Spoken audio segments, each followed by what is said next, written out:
అందరికీ జై భీమ్. దళపతి Vijay the great. నిజంగా ఆయన సినిమా హీరో కాదు, రియల్ హీరో ఆయన.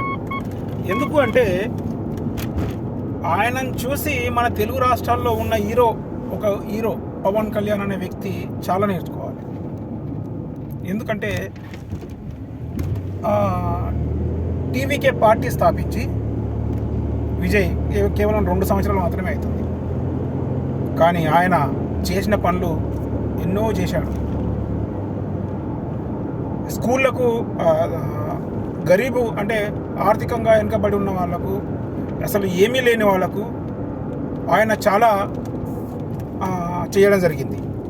అందుగురించే ఈరోజు ఆయన అంత మెజార్టీతో గెలవడం జరిగింది. విజయ్ అంటే ఒక నమ్మకాన్ని ప్రజలు నమ్మారు. విజయ్ అంటే ఒక నమ్మకం. ఆ నమ్మకాన్ని నేను పోగొట్టుకోను అని చెప్పేసి విజయ్ కూడా తన విశ్వాసాన్ని ప్రజల మీద ఉంచి ఎన్నికలకు వెళ్ళాడు, విజయం సాధించాడు. 110 సీట్లు విజయం సాధించి 8 సీట్లు ప్రభుత్వం ఏర్పాటుకు వెనుకబడి ఉన్నాయి. కానీ మన తెలుగు రాష్ట్రంలో ఉన్న పవన్ కళ్యాణ్ అనే వ్యక్తి పొత్తు పెట్టుకుంటే మాత్రమే 20 సీట్లు వచ్చినాయి. ఆయన కేవలం పొత్తు పెట్టుకుంటే 20 సీట్లు వచ్చినాయి. అదే పొత్తే పెట్టుకోకపోతే చివరికి ఆయన కూడా గెలవకపోతుంది. అది లెక్క. చూడండి, ఒక నాయకుడికి ఉండవలసిన లక్షణాలంటే విజయ్కు ఉన్నాయి. ఎందుకంటే ఉందాతనం.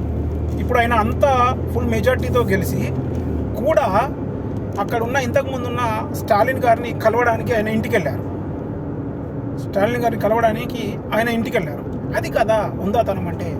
ఎక్కడ కూడా స్టాలిన్ గారిని పల్లెత్తు మాట అనలేదు. అది కదా ఒక రాజకీయ నాయకుడికి ఉండవలసిన లక్షణాలు. అది అందుగురించనే Vijay sir, you are great. Thank you. మంచిగా పరిపాలించాలి, ప్రజలకు చెప్పిన వాగ్దానాలన్నీ నెరవేర్చి మళ్ళీ విజయం సాధించాలని చెప్పేసి కోరుకుంటున్నాను. పేరున అందరికీ జై భీమ్. ఉంటా.